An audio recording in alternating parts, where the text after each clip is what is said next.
Hello, it's Shake and Bacon. It's me, Cassie Frass, and today's video, I know I haven't made one in a really long time, so I decided just to record myself painting this gouache piece that I did, and like the old style, what do you call it? Traditional style of Americana tattoos with some lettering. I'm not very proud of how the lettering turned out, but I have been practicing like my calligraphy and my lettering, so I'm happy with the progress that I have made. The design came to me while I was looking at just like Sailor Jerry tattoos on, how do you pronounce it? Pinterest? That's how I pronounce it. And I was thinking of what type of tattoo in this style would you see on some goth girl's butt cheek. And this is what I came up with. So I hope you guys like the video. I am going to go in depth with all of the supplies I use and everything. And if you have any questions that I didn't really address in the video regarding like the art process, forget to comment down below and I'll get back to you as soon as I can. So I'll stop rambling about that and I'll start explaining the art process.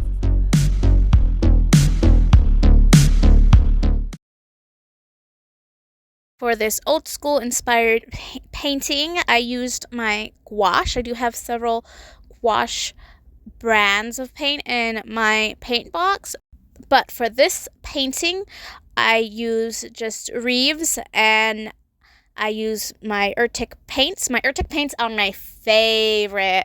They have a shiny finish, which is why they're my favorite, and they're just a little bit more expensive than Reeves, so they're higher quality.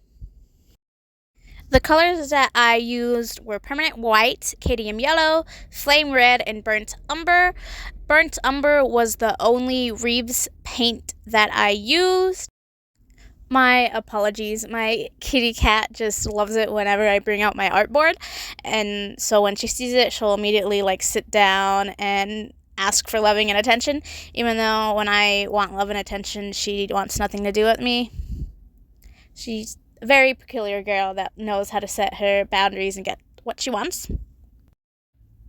A very girl boss of her. I respect her and I would do anything for her.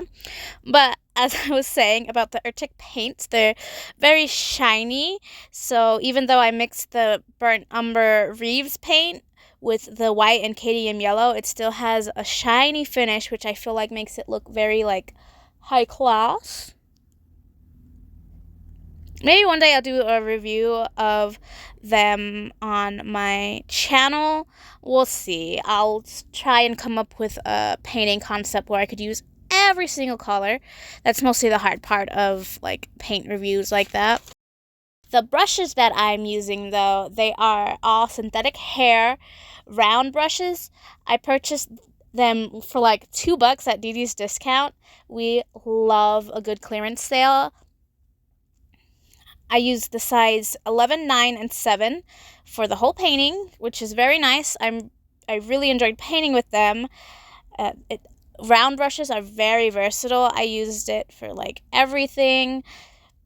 I'm trying to limit the amount of brushes I use so I don't have to wash a ton of brushes when I'm done with a painting. I only had to wash 3, and I'm proud of myself, and I cleaned everything up and made everything tidy, which was nice. I do struggle with keeping like a tidy space. I live in like a very small space currently, so that's a part of it. But limiting the tools I use helps a lot. So I try to keep things down to the bare essentials. Speaking of, I'm using a ballpoint pen with a spray bottle attachment. It's supposed to hold like hand sanitizer so you could spray your hands after like signing documents or whatever. But for me, it worked better using water in there so that I can keep my paints nice and moist, which if you do a lot of like watercolor, acrylics, gouache, having a spray bottle on hand to like spritz your paints and keep them nice and moist so they don't dry out helps so much. I have plenty of hand sanitizer regardless because since COVID, everybody was like giving away hand sanitizer for free. So I have like 3 huge bottles underneath the kitchen sink. I am good for hand sanitizer. Here's my kitty cat being all up in my business yet again. Her name is Captain, and she really does act like she owns the place. I love her so much. You have no idea. I'm a certified crazy cat lady. I even walk her around on a leash and everything, and like my neighbors will come out and be like, "Oh my God, is that a cat on a leash?" And I joke that I have her better trained than the dog because I have a Chihuahua, and he followed me home. So he's a little street dog, and he's very stubborn and difficult. But her, I could walk her all day, and she won't try to do anything. She's so well behaved on a leash.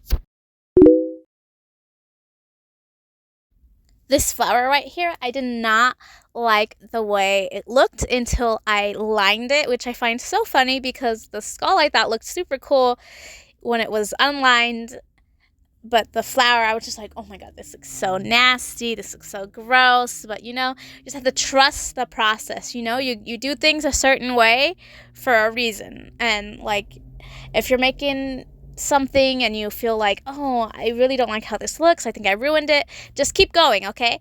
Just keep going. In the uncomfortable, that is where you find growth. And sometimes you just have to be uncomfortable in order to understand what exactly that you want. A little word of advice for the day. Though old school Americana flash tattoos really worked because of the bold dark line, so that's probably why I didn't like the flower too much, especially since it was very, very flat. It's mostly just color. So you really need those lines to make the whole style work. I have been practicing my roses, though, the past few years, and I feel like I've improved a lot. But I don't try to do more like cartoony styles. I enjoy more the semi realistic, sort of new school looking styles when I do roses. So when I do like more cartoon ish styles, I'm like, I don't like this too much. But I've never been very proud of my cartoon styles, which is something I'm trying to work on.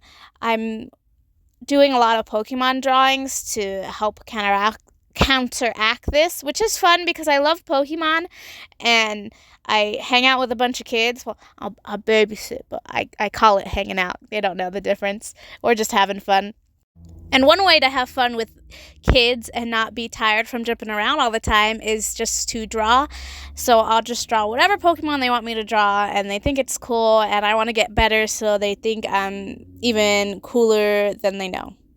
I just really enjoy exploring different art styles when I draw, because drawing the same thing, it just gets really boring, which is why I want to get into doing tattoo work and like ink, because that's really cool, and every person is an individual, so they're going to be wanting different things and different styles, and I want to be able to emulate that and be able to do a ton of different styles. What's the saying? Jack of all trades but master of none. That's fun. I enjoy being able to do that. I was thinking about putting this particular piece into my portfolio so I could go to a shop and see if they'd give me an apprenticeship, but I messed up the lettering. I did it the first thing and I was like, oh, it's okay. And then after I finished the painting, I went over it with a brush pen and did the lettering again, and it's horrible. So if you see the letters change, it's because I couldn't leave it alone and I ruined it. So sometimes it's better just to let things be. You can always try again, which I will. And 6 months from now, I'm going to recreate this piece and see how much I have improved. And then that one will be in my portfolio. Oh, for the lining, I use my Faber-Castell 1.5 India ink pen. I like these because they're waterproof. I love the way they interact with the gouache. I just think it looks very nice, and this rose is so much more beautiful now that it's lined. I enjoy it so much more. I know I've been saying I've been working on my portfolio for like ever, but one of the reasons why I haven't shown it to any like shops yet is because I feel like my lettering is subpar and I just want to get a little bit better. I've been working on it for the past few years and it's just very tedious work. I do the calligraphy drills and I do like the font alphabet practices. It just takes forever. It's like relearning how to write again, and it brings me back to being like 5 years old, hating like picking up the pencil to practice the ABCs.